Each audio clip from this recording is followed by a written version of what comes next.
Hello, everyone. It's Thursday, December the 16th. Again, regretfully, we've lost 28 more West Virginians. It's surely better than 100, but at the same time, it's terrible.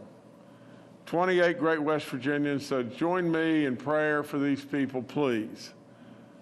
The 5,115th death in West Virginia is an 89-year-old female from Cabell County. The 5,116th death, a 61-year-old female from Cabell County. The 5,117th death, a 67-year-old female from Jackson County. The 5,118th death, a 64-year-old male from Greenbrier County. The 5,119th death, a 79-year-old male from Greenbrier County. The 5,120th death, an 83-year-old male from Monongalia County. The 5,121st death, a 91-year-old male from Mineral County. The 5,122nd death, a 77-year-old male from Monongalia County. The 5,123rd death, a 61-year-old female from Raleigh County. The 5,124th death, a 36-year-old male from Mineral County. Let me do that again. The 5,124th death, a 36-year-old male from Mineral County. It's really sad. 5,125th death, a 72-year-old male from Marshall County. 5,126th death, a 59-year-old male from Mason County. The 5,127th death, an 83-year-old male from Berkeley County. The 5,128th death, a 76-year-old female from Jefferson County. The 5,129th death, a 77-year-old female from Raleigh County. The 5,130th death, a 77-year-old male from Harrison County. The 5,131st death, a 61-year-old female from Harrison County. The 5,132nd death, a 64-year-old male from Kanawha County. The 5,133rd death, a 71-year-old male from Jackson County. The 5,134th death, a 52-year-old male from Brooke County. The 5,135th death, a 57-year-old male from Cabell County. The 5,136th death, a 70-year-old male from Kanawha County. The 5,137th death, a 56-year-old male from Taylor County. The 5,138th death, a 69-year-old female from Marion County. The 5,139th death, a 45-year-old male from Raleigh County. The 5,140th death, a 59-year-old male from Harrison County. The 5,141st death, a 56-year-old male from Marion County. The 5,142nd death in West Virginia is a 74-year-old male from Nicholas County. Please keep each and every one of these folks in your prayers. You know, I read to you the tragedy of every young person that we've lost, and I pause and everything because I just think, for crying out loud, you know, my kids, that age, they're in between the ages of my children, and I still think of them as little teeny kids. They're grown up now. You know, absolutely, this thing has really been tough, and tough on lots and lots of people. Don't let them become a number. That's all there is to it. Don't let these people become a number. Active cases are 8,737 now. We have 1,279 new positive cases. Daily positivity rate at 8.45. Cumulative rate at 6.34. Recovered cases just barely under 300,000. 629 that are now hospitalized. 201 in the ICU units and 120 on ventilators. You know, what I've told you over and over about the percentage of unvaccinated in our hospitals and ICU units continues to grow, meaning more and more and more of the percentage of the folks that are there are unvaccinated. Without any question, the vaccines work. with 2 green counties, 14 red counties, 20 outbreaks in our school communities in 15 counties, 238 cases. I remind you about being 65. I can't say it enough, but if you've got any symptom at all, you got to get checked, because as quickly as we possibly can, we can get you the antibodies, and the antibodies will save your life if we can catch this early enough. I encourage you, if you're going into a crowd of people, to wear a face covering if you're 65 and older and you have absolutely any kind of health condition, heart, lungs, whatever it may be, diabetes and everything. You really need to take extra precaution. You know, the boosters are the key right now in so many ways. We have so many people that are vaccinated, and we're getting there as far as the number of people that are getting their booster shot. But if you're not getting your booster shot and you're fully vaccinated, I don't get it. I don't get how in the world you could have made the decision to get vaccinated, and you must just not know. You must just not know that if you're 6 months out, getting that first shot isn't doing you much good at all. You have got to get that booster shot right now. Oh, the Pfizer study tells us good stuff, that it gives you a 25-fold increase in fighting off this virus and everything. So I don't know how much more information you're going to have, but you got to get that booster shot. All the numbers we're 82.5% of the 50 and olders that have gotten one shot. There's 90.3% of the 65 and olders have gotten one shot. 70% of the 18 and over have gotten one shot. You know, we're getting there. We're getting there, but it has been an absolute struggle. 63.9%, 64% of the 5 and older have gotten one shot. Absolutely nobody in their right mind could deny that all the stuff we've done, all the baby dog stuff, all the preaching, all the extra briefings, all the stuff we're done works. And it's worked and worked and worked. These great experts, you know, Dr. Marsh, General Hoyer, Dr. Amjad, you know, Secretary Crouch, all the people that have come on and given testimonies. It has absolutely worked. It just needs to be faster. That's all there is to it. Okay, we're going to, can I announce where we're going to be tomorrow? Okay, our grand prize, you know, on our Do It for Baby Dog round 3, $100,000 check and a party for the students has been awarded to Matewan Grade School in Mingo County, and they were drawn out of a hat, and we congratulate them, and we'll be there tomorrow, and I hope we'll have a great big crowd, a lot of folks that'll come and everything and celebrate that happening right there at Matewan Grade School. I mean, you know, that's really good, great stuff. You know, the last week we're giving away all these prizes, these $10,000 education funds. We've got a grand prize, and I guess we'll announce that tomorrow, you know, that at Matewan, you know, to the student that won. Is that correct? And in addition to that and everything, Baby Dog will be there, and who knows, Santa may even show up. And so, good stuff, great stuff. The other thing we're doing, this Do It for Baby Dog Senior Center Edition, where we're going to target our seniors in a bigger way and go to our seniors. We're going, you know, all of our seniors that have been fully vaccinated and have their booster will receive a $50, you know, prepaid, I guess, Visa gift card. And in addition to that, we're going to give the top 4 senior centers a $100,000 prize, you know, for doing great work and getting people vaccinated and everything. And so we're going to be doing that. I guess we're going to start on that real soon, and the application process is going on right now, and the deadline will be December the 27th. So you need to get with it and apply, and we'll try to take care of y'all too and everything. We'll try to encourage more and more seniors to get across the finish line. Now, you know, I just got a note that Clay has an announcement on the Omicron virus. Is that correct? Do you want to do that now? Okay, Dr. Marsh, if you could come on and give that, and then I'll finish up. Thank you, Governor.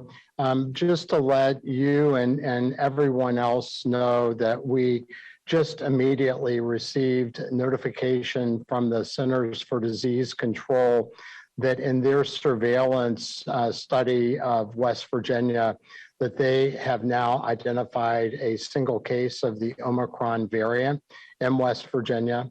And we know that the Omicron has been here, is now starting to grow in West Virginia like other places.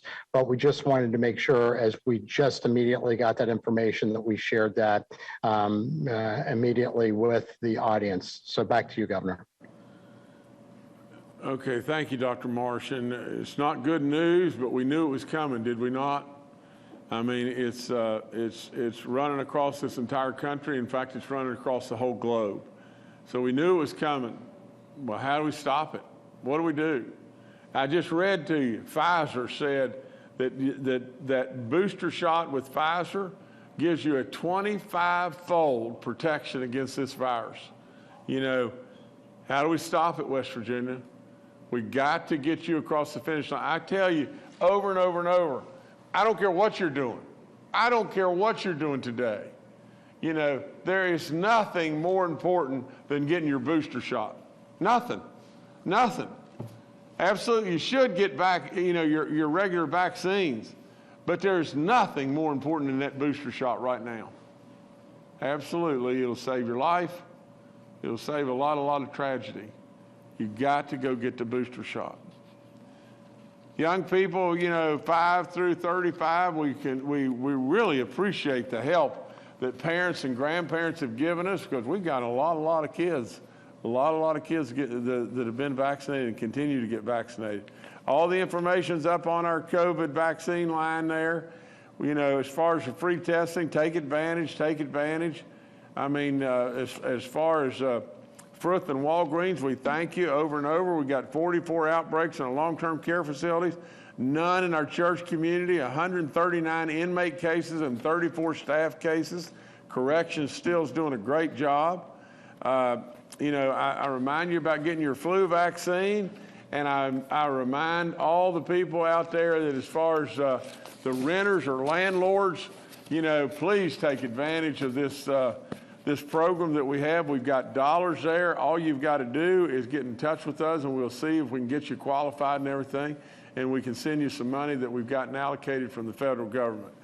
The last thing I want to say is just this, that we just got through doing a press conference here, and the President of the Senate, Craig Blair, joined us, and the Speaker of the House, Roger Hanshaw, joined us and everything, and we're basically arm in arm with doing something really special for our state employees.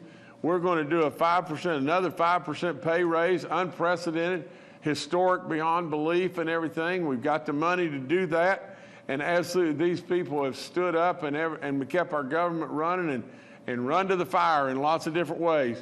We've had our teachers in the classroom with our kids and everything, and been able to keep our schools open. There's been so much good that have happened. There's a lot of great work that these people have done, and we want to try to help them while we can help, and at the same time we want to continue to try to absolutely do everything we possibly can to mind the store in a good way.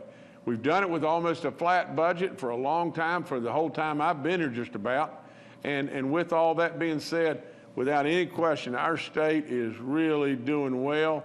We want to reward our people and everything. And the other thing we've done is we know this.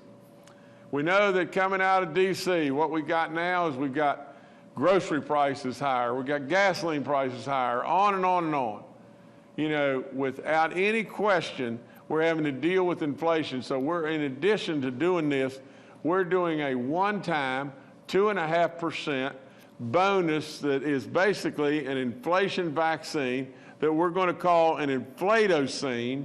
An inflatocene of 2.5% is a one-time deal that we're going to go to our state employees to be able to help them through this tough time and combat this situation. We're doing everything we possibly can do across West Virginia to help all of our people. We want to do that first and foremost. I thank President Blair. I thank the Speaker of the House, Roger Hanshaw. I thank the House and the Senate for standing strong with us in moving forward. We got to get this passed. This will come up in a session that's just weeks away from us. This will come up in my State of the State address, and I will put it forward for them to vote on it and everything. And I feel very encouraged that this will pass overwhelmingly and it'll pass very quickly. And then we can absolutely, if we can find a mechanism, we'll get the bonus check out, the Inflatocene check out. We'll get that out immediately, following the passage, and then fall right behind that with that 5% pay raise. But the other thing we got to do, we got to continue to create opportunity and job growth and competition for employees that gives us higher wages and all those good things that are going on within our state right now. So at the end of the day, our state moves forward and moves in a great way, and that's what we need to do. We've changed our image. We've made West Virginia the diamond in the rough that everybody missed. We absolutely are away from trying to compete with Mississippi on who's going to be dead last in the country.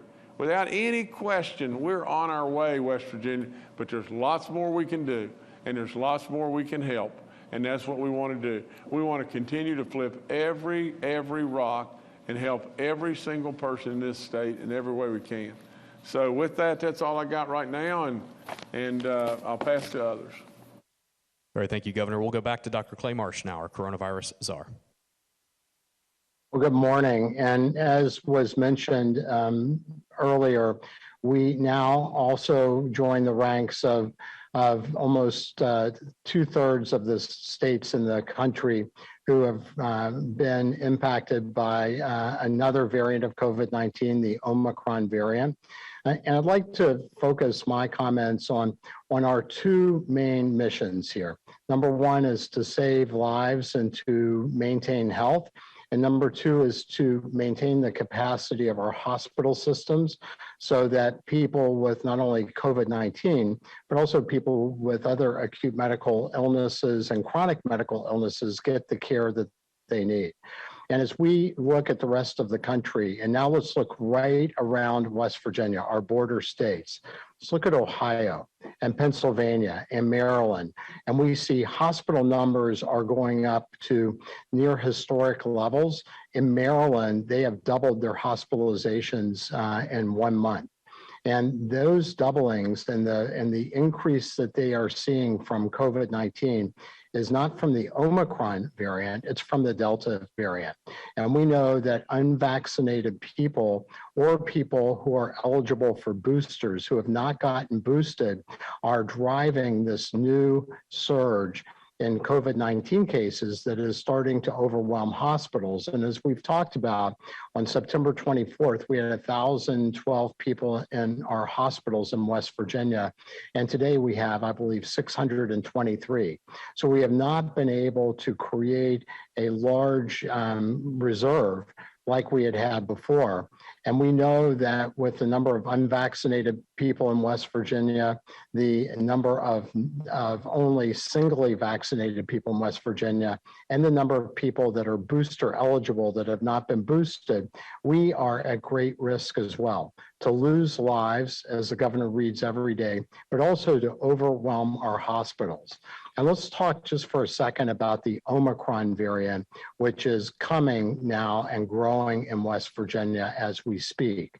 In the United States, on December 4th, the Omicron variant was 0.4% of all cases. In 1 week, Omicron became 2.9%. That's what it is currently, 2.9% of all cases. In the United Kingdom, the number of Omicron cases is doubling every 1.5 to 2 days, which is remarkably faster than the Delta variant. And it's been estimated that the Omicron variant is about 3 times as infectious as the Delta variant. There are reports from South Africa that there may be some reduced individual level of severity from Omicron, But this is really needs to be interpreted, understanding that South Africa has a young population, that Delta variant had been infecting actively a number of these people before Omicron. So there was and is immune protection from native immunity in that population. And about a quarter of that population is fully vaccinated. We know that having vaccine in you, being fully vaccinated, does give you protection from Omicron, but only at about a 73% rate as opposed to a 90-some percent rate. And that's the reason why boosting is so important in people who are eligible for boost. We also know, as we talked about last press brief, that three-quarters of all Americans who've died of COVID-19 have been over 65. And that equates to 1 out of every 100 over 65-year-old American since the pandemic has begun has died of, has been among the 800,000, has been over 65, 1 out of 100 deaths. And so we know that it's really important for people that are older, and West Virginia is the third oldest state, and people that are vulnerable, immunocompromised, to please get boosted or get vaccinated and get boosted, because ultimately, even a milder individual case of COVID-19, and we don't know if that translates, but let's just argue it might, can still cause the death of people that are older and immunocompromised with other medical illnesses, just like we see from the flu every year. So it's a very critical time for West Virginia and for our country. We are seeing surges in hospitals all over the country, but now importantly, we're seeing surges in Ohio, Pennsylvania, Maryland, and we know that those states join us. And we also know that we have the most vulnerable population by the Kaiser families going into this. So it is now time for all West Virginians to run to the fire, pull the rope in the same direction, get fully vaccinated if you haven't yet. And if you have been vaccinated and you are eligible for a booster, please get a booster, because less than 50% of our over 65-year-old population has been boosted. Less than 40% or around 40% of our over 50-year-old population has been boosted, and just over 30% of our 18-year-old and above group who's eligible for a booster has been boosted. We need to improve those numbers. We need to do all we can to protect the capacity of our hospital systems and to save lives in West Virginia. And that would be the greatest gift this holiday season could bring if all West Virginians answer this call. Thank you. Thank you, Dr. Marsh. Next, we'll go to retired Major General Jim Hoyer, the director of our Joint Interagency Task Force. Yeah, just to reinforce a couple of points made by both the governor and Dr. Marsh with the Omicron variant now detected in our state. Our hospital numbers did not take a significant increase today, but they still are above 600. So we are still managing those challenges. And as the governor's pointed out before, a large percentage of those individuals, to include 87% of our ICU patients and 85% of our ventilator patients, are unvaccinated West Virginians. So we must continue to get West Virginians vaccinated, and we must continue, as Dr. Marsh pointed out, to get West Virginians boosted. We have plenty of vaccines available, that treatment, but we continue to see a national supply chain challenge in antibodies, and we think we will see a similar thing as they approve the Pfizer therapeutic, that will be available, but not in large quantities. So West Virginia, again, we need you to get vaccinated.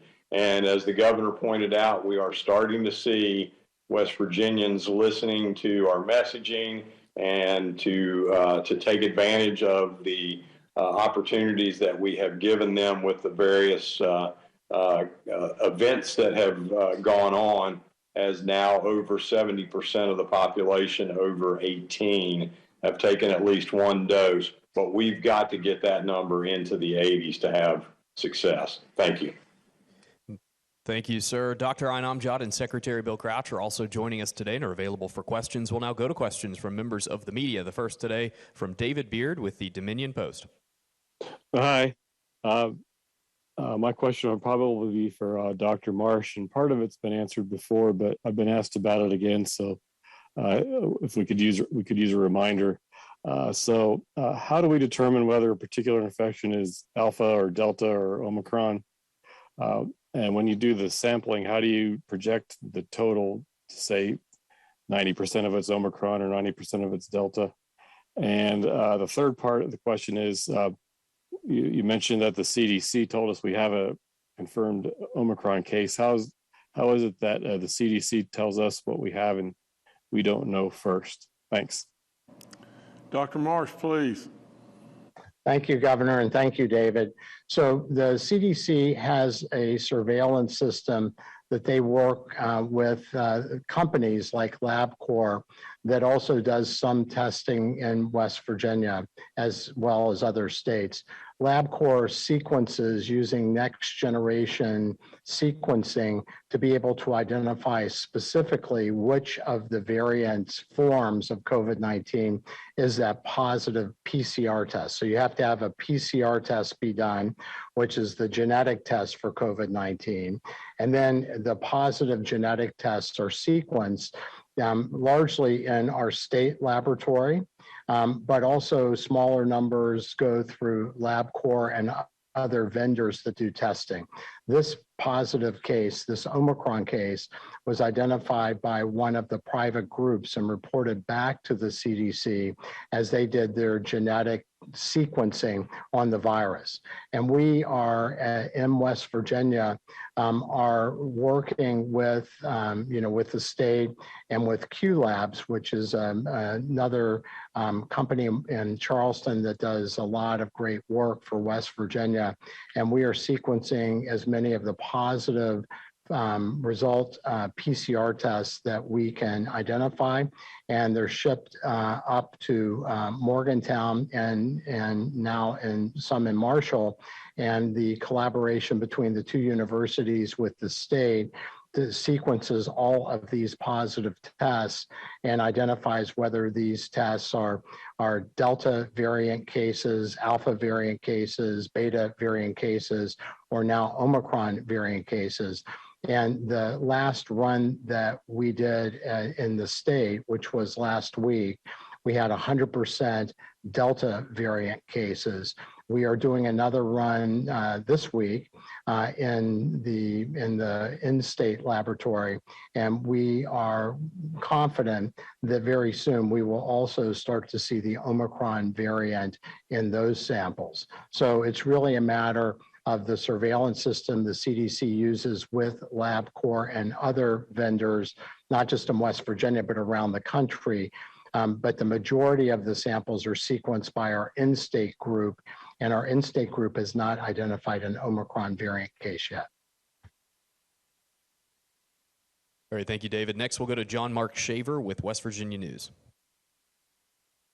Good morning, everybody. I have two questions for you. Number one, for Governor Justice, with the announcement you made earlier this morning on the 5% pay raise, where do you plan to get that money from, and how much do you think that will be for all state employees? And my second question, probably for Dr. Marsh, is with the Omicron variant here, does that change how people should approach holiday gatherings and their strategies surrounding that? Thank you. Well, let me take the first part, and then Dr. Marsh, I guess you got the backup here and everything, but the total dollars that this is going to cost, inclusive of the inflatocene bonus of the 2.5%, will probably fall right in the neighborhood of $160 million. It, as far as the 5% pay raise, inclusive of the pension liability to the 5% pay raise and everything, will probably be somewhere in the neighborhood between 100 and 120 million. I kind of hit it on the high side, from the standpoint of the 170. It may come in really at 150 total, but the net of the whole thing is just this. The state of West Virginia today has a significant surplus today, and it's going to continue to get more and more and more of a surplus, we think, at the end of this month. We absolutely want, going forward, to not labor our state. That's why we did a 5% raise, and we did not include the inflation vaccine, the 2.5%. That's a one-time hit and everything. But we're going to work all the different buckets to make all this become a reality and everything. And West Virginia really, needs to reward these people and step up like I'm talking about and everything. And I'm really happy to see the Senate and the House right with me in regard to that. But with that, we'll work all the different buckets and we'll make it happen. Today we're doing really good. We continue to do good. We've done good the last few years, and we're going to continue to do good. And we're going to stay on this glide path and everything. And I hope and pray we'll stay here and get better and better and better for decades to come. All right, Dr. Marsh, we'll go to you now. Thank you. Thank you for the question. So I think that we should be very cognizant of the issue of maintaining our own health, but also, protecting our community and our families, and particularly our elders and people who may be susceptible to getting sick with COVID-19. And I think that really translates to saying that if you're with your immediate family, of course, those are the people you live with, so that would be fine. If you're going to host other people or to go to gatherings where there are vulnerable people, either people unvaccinated, people older, immunocompromised, partially vaccinated, not boosted, then I would take extra care. And I might suggest that people in the party consider doing a rapid test, antigen test, particularly if anybody has any symptoms. Although we're learning more and more that children may well have COVID-19 with this Omicron variant and even maybe other variants and be relatively less symptomatic. So testing those who may be attending who could pass COVID to more vulnerable people might be a good idea. Certainly, if there are people that are vulnerable, then making sure that you're taking appropriate precautions and perhaps even considering visiting virtually or using masks or other kind of mitigation measures might be helpful as well. But this is really just another reminder, given what we're seeing today in the country around us, also with our reproductive rate going up and us worried about the new variant coming, it's a real important time for all West Virginians to be really careful and thoughtful. And the most single important thing that everybody can do is please get fully vaccinated, or if you're eligible for a booster, get a booster. That is the best way that we can guarantee the safety and the capacity of our hospital systems for the whole, and the safety and well-being for the individual. Thank you.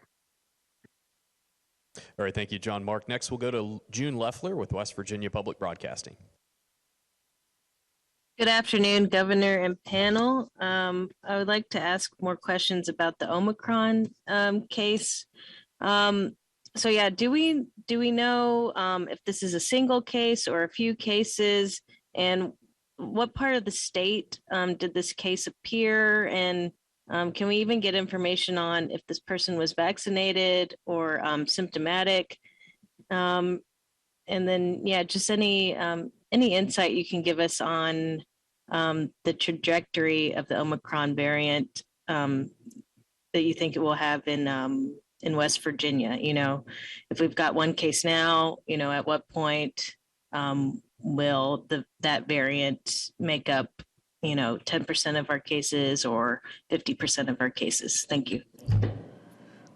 Let's lead off, General. Maybe would you like to answer some of this, and then maybe we defer to our doctors? Yes, sir, Governor. So June, as Dr. Marsh pointed out, it came from CDC surveillance, which is different than what we do.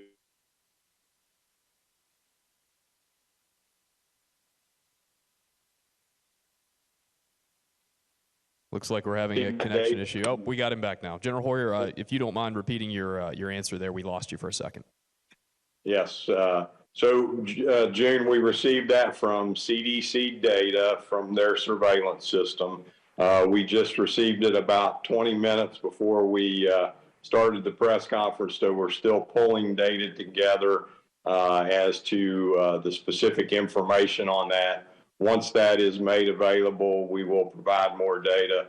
But if you go back to Dr. Marsh's point early on, what we're seeing in the United Kingdom is a doubling every 1.5 days of Omicron cases, then certainly we will see a significant increase in Omicron cases here in the near future. Governor, I'll turn it over to the rest of the group. John, go talk to us.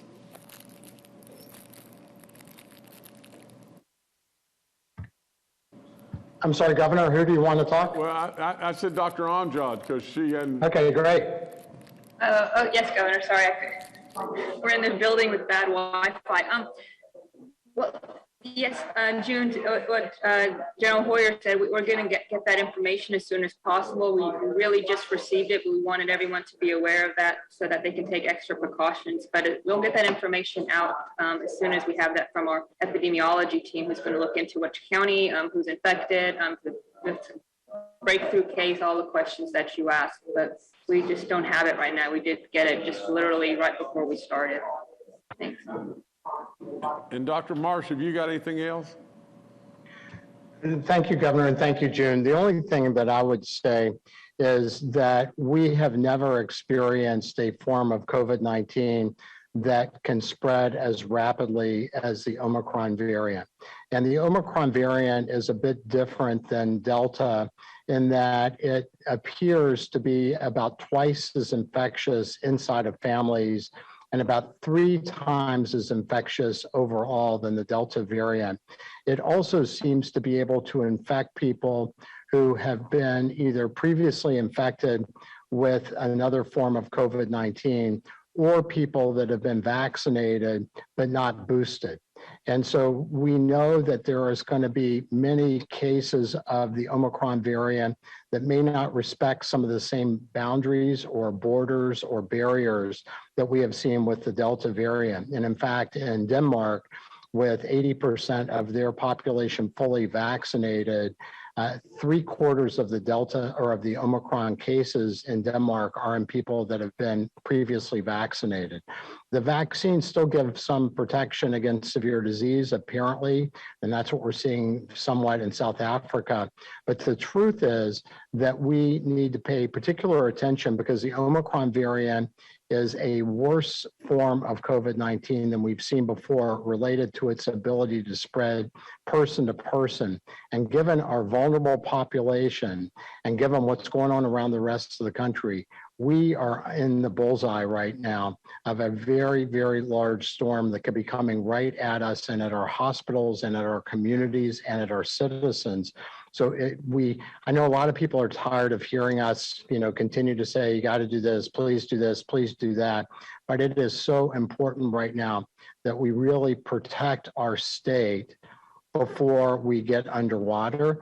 And that protection really involves people being actively immunized, boosted, and being very smart and testing yourself if you have any symptoms of cold or otherwise, so that you don't inadvertently spread it to people that might die of COVID-19, including dying of the Omicron variant. Thank you. All right, thank you, June. Governor, I'll turn it back to you. Well, it's surely not great stuff to realize and have our first case of the Omicron variant in West Virginia. But we knew it was coming. It's spreading across all of our country. We're very thankful that it hadn't gotten here yet, but up until today. But, in sitting and just making notes and listening to the people like I do all the time, I got to tell you this story one more time. Dr. Marsh and I were doing a show with Mark Curtis. And it was on naturally, you know, what was going on with COVID in the beginning days. I'll never forget this moment. And I asked you to just ask yourself this question. How smart is Dr. Marsh? How smart is he? How good is it? Let me tell you this. We got through that show, and if I remember correctly, we either had two cases in West Virginia or 2 deaths. I'm not sure. I think it was 2 cases.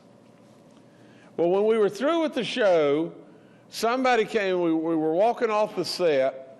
Somebody came up to me and said, you know, Governor, we have now doubled our cases and we have 4. Now, just think about it. We had 2 cases, and now, Governor, we have 4. And Dr. Marsh overheard that and looked right at me, and he said, this thing is really going to go right now. Right now, it's really going to go. Before we know it, we'll double to 8, then 16, then 32, then 64. It's really going to go right now. Now, just think. Answer the question. How smart is Dr. Marsh? How much should we listen to these experts? How much should we absolutely depend on the General Hoyers or the Dr. Marsh or Dr. Amjad, your governor, you know, Secretary Crouch? How much should you depend on the knowledge that we have? You should really think really, really hard about this. We need to get vaccinated. Absolutely, without any question, you need to get your booster shot. I ask you over and over to ask that question to yourself. We had 2 cases that had doubled to 4 cases. And this man looked right at me and said, Governor, this thing is going to go right now. Well, it takes intelligence, and it takes experience, and it takes insight, and it takes gut to absolutely know those things. Well, you know, I can never thank him enough, or all the others that have been right with him, the General Hoyers and Dr. Amjad, Secretary Crouch, and on and on and on, that have absolutely just helped in every way, supplying information and expertise and all the good stuff that's helped us get through this. We still got a long ways to go, and those very people are telling us over and over and over, get your booster shot, get your booster shot, get your booster shot, get vaccinated. How many times do we have to hear it? From a man that looked at me when we had 2 cases and we're going to 4 and said, this thing is going right now. Now, the only other thing I would say is just this, you know, in the last 5 years, West Virginia has made incredible progress. And I'm really proud. I am really proud. And there's been lots and lots and lots of people that have pulled the rope. We've been through this horrible pandemic, and we're still right maybe in the middle of it. Got a long ways to go. But we've accomplished all kinds of incredible stuff. And with that, we have taken care of the store, haven't we? For all practical purposes, we've done it with a flat budget. We've not increased spending in West Virginia. And absolutely, we have done it with all kinds of goodness going to all the folks of the state of West Virginia and opportunities as well. With all that and everything, as we step forward with these surpluses and everything, we're able to reward our people. But we want to be absolutely diligent in what we do, and we absolutely want to be good. We don't want to be frivolous and throw money away. We're not going to do that. We're not going to do that. We're going to take care of our people. We're going to mind the store, and we're going to continue to have more and more and more goodness in West Virginia. So I thank all of you out there that have done so much. And I have not mentioned this to my staff, and they're going to get caught a little off guard in this. And they're probably saying, oh my gosh, what's he going to say now? And everything. But here's one thing we need to do. This coming Thursday, you know, a week from today, we have several announcements that we're going to be making this coming Tuesday. And we just had to postpone it just a little bit to really bundle it all up together. We were going to tell you more and make more announcements today on the CARES money and things like that, but we'll be doing that on this coming Tuesday, and it'll be great big stuff. And then there's a little sprinkle of more even good stuff that needs to come on that Thursday. But Thursday, the day before Christmas, you know, we need to have a day of prayer. And so on that day, I'm going to direct my staff to contact, you know, the ministers and the folks and everything that can come on, you know, via Zoom and everything, and us do just that, because it seems more fitting than anything to do at Christmas, but at the same time, we still got a ways to go with this terrible pandemic and lots of stuff that's going on in West Virginia. So I want to do that. I haven't told them yet, but now I have, and I've surprised them a little bit, but we'll put it together for Thursday. Nevertheless, thank y'all so much. Thank you again.